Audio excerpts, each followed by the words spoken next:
He'll watch a movie, then he'll tell you all about it. It's the Armstrong Entertainment Show.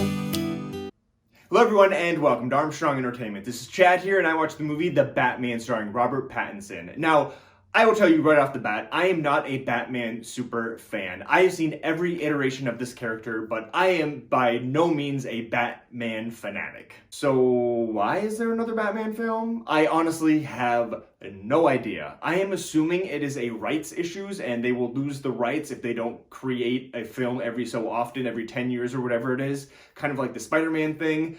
But honestly, I have no idea why there is another version of Batman. It has been done well so many times, and it seems like the biggest takeaway from this one is the fact that it's more realistic, it's rated PG-13, and it's 3 hours long.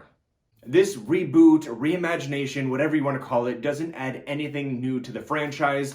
I was expecting a really strong choice, that they did something out of the ordinary that has never been done before. However, it just felt like Detective Batman solving crimes in the movies Seven and Saw, trying to track down a serial killer. I just wasn't emotionally connected, and there was just a certain amount of disconnect in this film that I felt. The plot is beyond formulated. They go from here's a clue to here's the answer to here's the big action scene, and they do it over and over the course of 3 hours, and it just becomes extremely tedious and boring. I will say I enjoyed the realism, the realistic aspect of the film. They really made it a world that was very dark and gritty and grimy, and no funny costumes. Like the Riddler has a costume that you could buy at an army surplus store. It's not 1995 Jim Carrey in a green suit with question marks on it. It's much more realistic. Zoe Kravitz is really enjoyable in this film. I definitely liked her more than Anne Hathaway, but not as much as Michelle Pfeiffer, because the character just wasn't fun. Michelle Pfeiffer's character, yeah, she's in this ridiculous cat suit, like licking herself with cats and milk, and like they're just missing a lot of the fun from it because they made it so realistic. But I understand why they did this, because they couldn't make the exact same movie that they've already made before in 1992. So the realism in this film is what makes it what it is, and the fact it's rated PG-13, so there's really not a big sense of danger. However, I will say it is very moody, and they used a Nirvana song twice because apparently they couldn't afford more than one song. A lot of money goes into this film, and it shows. Some things about it are beautiful and really nice to look at.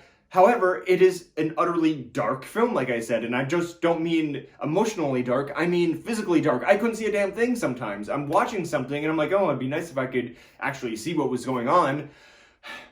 Maybe these are just gripes of an old man, and I am the old man in this scenario.